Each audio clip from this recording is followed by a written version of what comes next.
So, you know, now somebody could be legitimately out, legitimately sick, and that happens probably 90% of the time, right? But think about influence in this way. I just got up, and you know what? It's gonna be crazy today.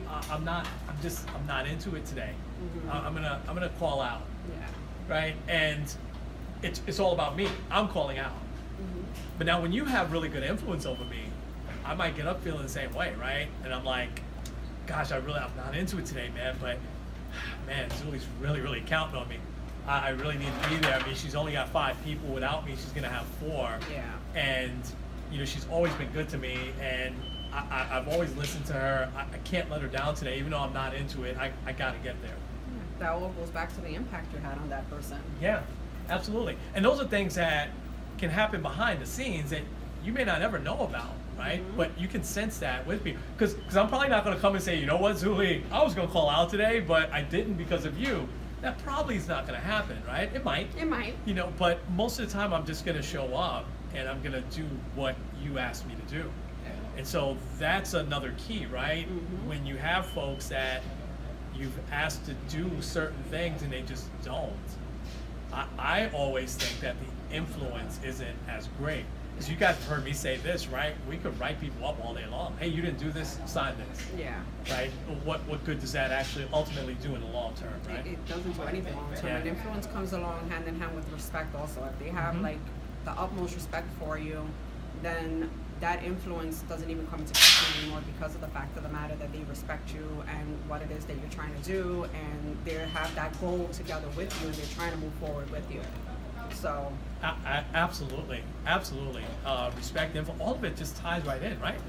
All right, so I want to, there's 4 different steps that I'm going to go through. We're going to talk briefly about one this morning, but there's 4 different steps that make you a great influencer, right? And obviously we're talking about influencing people in a very positive way. Yes. Right?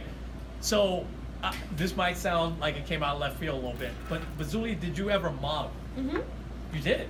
all the time. Yeah, so you modeled? You were like a model? Yeah, I was walking down the runway in Brooklyn all the time.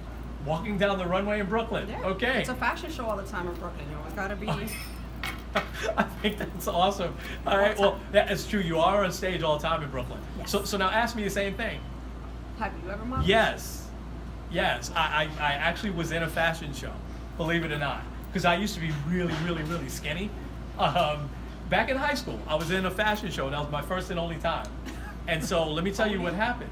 The first time I came out, and they had built this runway that went like across the stage and then like a little bit above the audience in this auditorium, and it actually went pretty far away. So you had to walk there and walk back.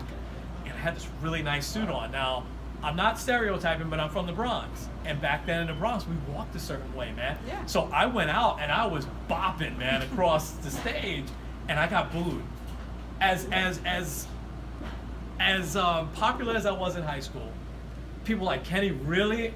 Boo, boo, they're like, you know. And I was like, what? So I bopped back, went backstage, took off the jacket. I was like, I'm done. And you know, the teacher who put it together was like, no, please, we need you. There's like 10 other times you have to go out there, right? And so then she showed me exactly how I should be walking, right? Which I'm sure she did before, but I just didn't listen to her. Second time I went out, man, I got a lot of props, you know. But that was my first and last, you know, thing about modeling. But no, so when you think about a model, think about what is it that makes them special. Like, why would, you know, one model be more popular than the other? I think it's all about how they carry themselves. Right.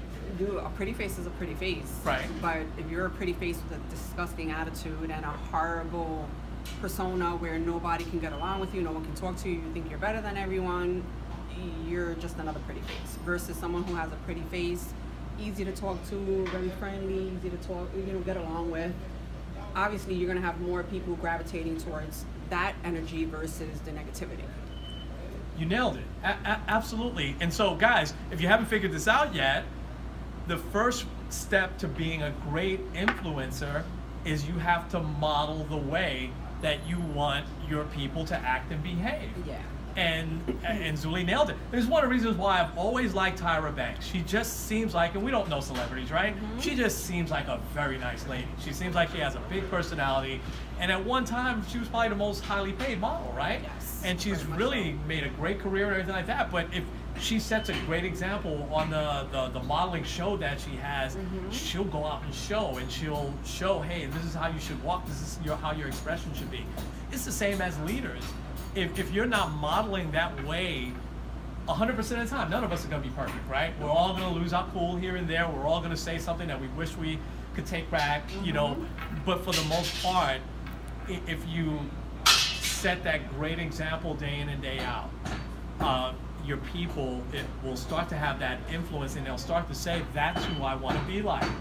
I want to be like them. And especially if you have people, which we have a lot of, right, that want to go into leadership, that want to be a store manager one day. They're looking for those people that they can emulate, that they can model. We want everybody to come up with their own style eventually, right? Like you have the same style, you know? You have a different style than Sarap, right? Sarap has a different style than Carol. You know, Carol has a different style than Donald. You know what I mean? So, but each and every one of them, you know, had somebody that they could look to and say, that's the model I want. And so as leaders, guys, as you start to think about becoming a great influencer of your people, getting people to do the things that you really want them to do, act the way you want them to act with our customers, it all starts with you modeling the way. I mean, there's that old school saying where it says, treat people the way you want to be treated. It's just as simple as that. Whether it's customers, whether it's your peers, whoever it is, treat them the way you expect to be treated. It's just as simple as that.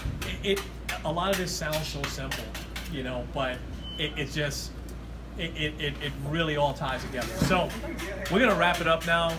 Thank you guys for listening. Look for another video sometime next week on the second step in influencing. Think about, go out and model a way for all your people. We'll talk to you real soon. Thanks, Zuli. Bye, guys.